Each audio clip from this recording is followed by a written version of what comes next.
People oftentimes have way too much information at their fingertips. The internet's given us a big funnel, and trying to funnel that information down to what's important has been the hardest part for most people. Too many times I think people come in thinking it's just about investing. And investing to me is like 20% of the equation. So really the 360 mindset is thinking about all the different angles you need to approach something at. And really for us, that looks at the intersection of health, wealth, and time.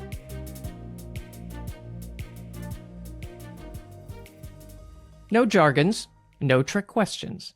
This is the place for straight talk about real-life financial choices you have to make. Welcome to Mastering the 360 Mindset with your host, Jon Meyer. I'm Patrice Sikora. Jon, it's good to meet you. This is a first for you, and I'm looking forward to an entire series of podcasts with you. How are you doing today? I'm doing great, Patrice. Nice to be here. All right. We're talking about, obviously, financial services. How did you get into this area? Yeah, it's kind of funny when I look back.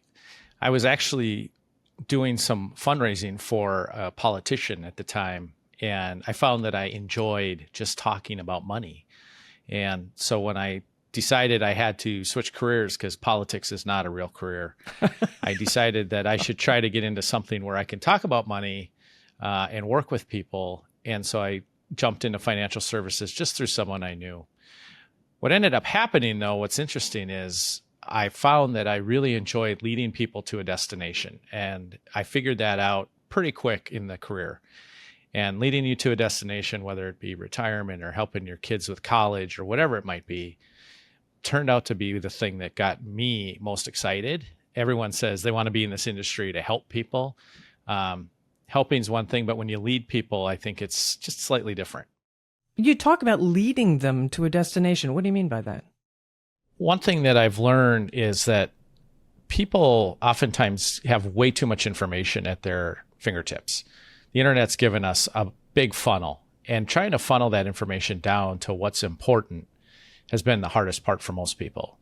So for me, it's a issue of trying to get them to see, here's the 2 or 3 things that actually matter, and this is what you should focus on.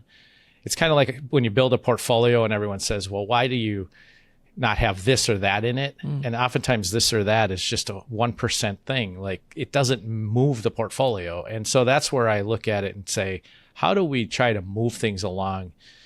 And it's really going to be the couple of big things that move people along. It really doesn't come down to, oh my gosh, I missed out on all these other things. So to me, it's a funneling issue of information. All right. You said you'd been doing some fundraising for a politician. I mean, how old were you when you finally said, I really like this finance thing? So it was funny. When I graduated, jobs were tough to come by.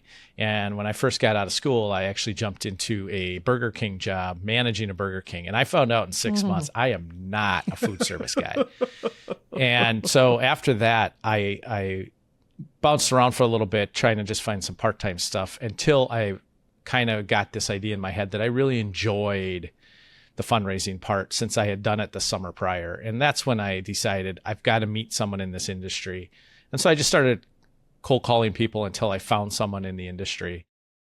The interesting thing is that guy who did hire me retired recently, and he and I still talk. So it's still fun for me to go back and think about how I got started. That's awesome. That's awesome. Sounds like he's quite the individual to take a chance on a kid coming to him on a cold call. Yeah, and what he told me was there was plenty of other managers at that company at the time that said, I don't know if this kid's worth it. So I find that funny. All right. All right. Now you're naming your podcast Mastering the 360 Mindset, correct? Yes. What is it? What is a 360 mindset? Yeah. So I think too many times when we think about making decisions, we think too short-term, and short-term decisions have long-term ramifications. So really, the 360 mindset is thinking about all the different angles you need to approach something at. And really, for us, that looks at the intersection of health, wealth, and time. So for us, we're always trying to help people optimize their situation. I think a lot of people, when they get into the world of financial advice, And that can include a lot of things. That includes not just financial advisors. It can include your CPA, your lawyers, anything to do with advice. I think too many times people go 80% of the distance, but they miss out the last 20. So our job is to optimize the last 20 and try to help them see all the angles and why things might be slightly different than they think. When you think about saving for retirement, everyone saves into a 401k. But what they're not thinking about is down the road when they actually pull money out, they've created a little bit of a tax time bomb because all the money coming out is taxable. If you don't think about that 20 or 30 years earlier and start building something that's maybe going to build into half your wealth in 401k world and half your wealth somewhere else, you kind of lose control of the tax issue. And so it's coming at it from those different angles that I think adds the most value to people. And that's kind of that 360 mindset. Is that easy to explain to somebody? It's sometimes easy to explain if they're looking for something. But I will say our industry hasn't done a great job at explaining that. And so too many times I think people come in thinking it's just about investing. And investing to me is like 20% of the equation. Who do you like to work with? So I like to work, personally, I love working with people that they allow themselves to be led. So they could have been do-it-yourselfers for a while even, but they get to a point where they realize we need someone who's going to lead us and someone who's going to give us an opinion. I like to give my opinion. People don't have to follow it. But if they do want an opinion, I'll give it. And at the end of the day, it's up to them to decide if they want to use it. So it's usually the people that are willing to finally say, I've had enough. In fact, some of the best clients are people that actually had something go wrong somewhere because now they understand what good looks like. And so when they do start working with us, I think they're a little surprised at how many different things we do with them. It's not just investing. It's not just talking retirement. It's a lot of other things too. And I think when they see that, they get a little bit surprised. And it's that wow moment that causes them to say, I like it here, and they become good clients. And some of my clients I've worked with for 30 plus years. So it's been interesting to see people, once they see it, stick with it. Any stories? I remember years and years ago, and it still happens to this day, where I was working with a family, and I was working with mom. And at some point I just said to mom, you've done this great estate plan and everything, but we should bring in the kids. And she'd never thought of that. So we got all the kids together to have a conversation about what mom's estate plan looked like. And then mom passed away. Everything went as planned. And all the kids, to be fair, have hired me since then. Nice. Because they ended up wanting to work with the guy that actually talked about things differently than just normal. And then what's interesting now is I'm now also working with their kids. So I'm on that third generation. And again, those people are telling their kids, this firm does it different. So you should be thinking about this. And it's interesting to me because half the time it's just talking about little things like the tax ramifications of something. It makes a difference, and not enough people get that elsewhere, I guess. That generational business, that's something I think every financial advisor would dream of having. That's what you want. It is what you want. And it actually makes it more fun because you actually understand through the generations what they're trying to do. If you think about the big families like the Rockefellers, they think in 100-year increments because they're always thinking about 3 generations. And so from our perspective, I think too many people don't think that way. But when you think that way, it changes what you're going to do. Again, short-term decisions have long-term ramifications. So if we can think longer term, we make different decisions. The easy one for a lot of people is most people have plenty of money, and then they start to get too conservative in their investing, but they should be thinking about investing for their kids, their grandkids, because those are the people that are probably going to spend the money. You mentioned health, wealth, and time. Of those three, which comes first in the planning process? Which is second? Which is third? It's a little counterintuitive, but I think time comes first. Okay. And I say that because we always talk wealth, but money buys you stuff, and it's a tool for something. And from my standpoint, what I see most people doing is they give up on time. And so they don't retire early enough. They don't see the opportunities early enough. There's a great book out there, Die with Zero, that talks about the optimal period where your wealth is at not its peak, but at a high enough level that you can enjoy it while your wealth is going up, your health is coming down. And while your health is coming down, the peak point where those two intersect is in your early 50s. Now, if you think about that, when you're in your early 50s, how many people at that point say, I'm going to start spending money and enjoying it? Yeah, you don't. They don't. No. They wait till they're 65, 70, 75, and the next thing you know, they're sick. And so to me, time is the thing that we got to be thinking about first. How do we use it? When do we use it? What can I buy? How do I buy time?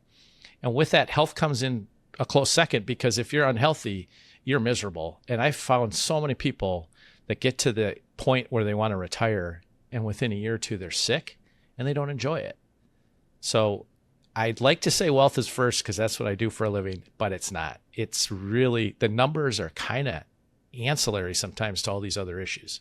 That's really interesting to think that the optimal time is in your 50s to be doing things, because you have a family or a career or both, and you're still thinking long term. Well, I'll travel in 10, 15 years.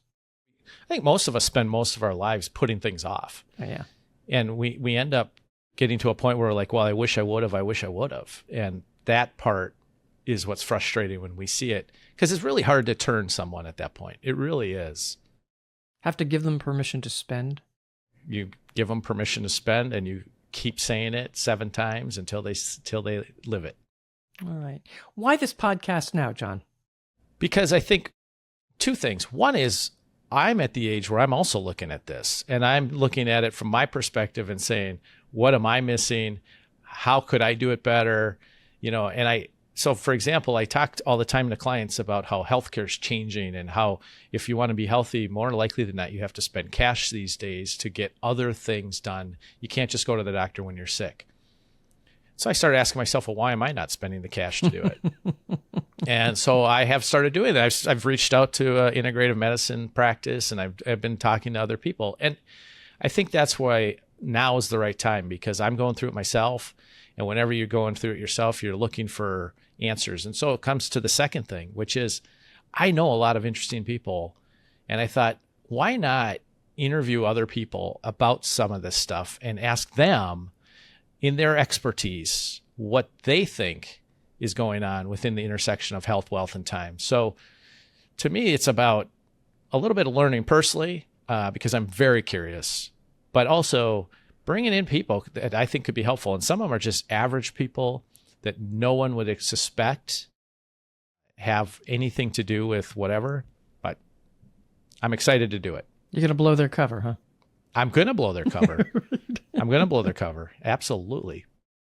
What was it like growing up? Is that where you feel you formed your values, or were there experiences growing up that reinforced values?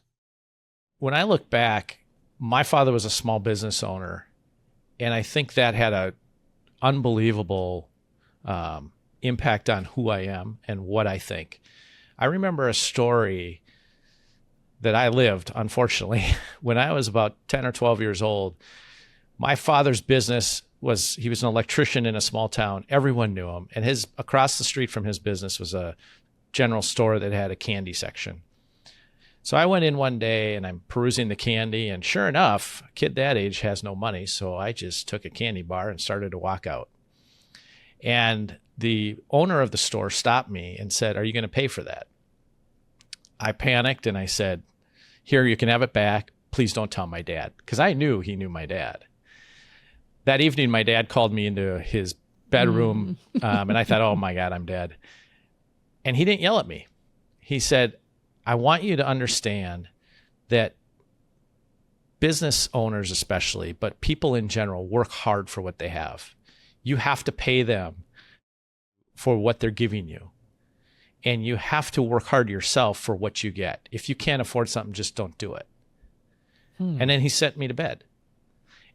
that stuck with me like crazy the rest of my life. I've never once thought, give me something before I work for it.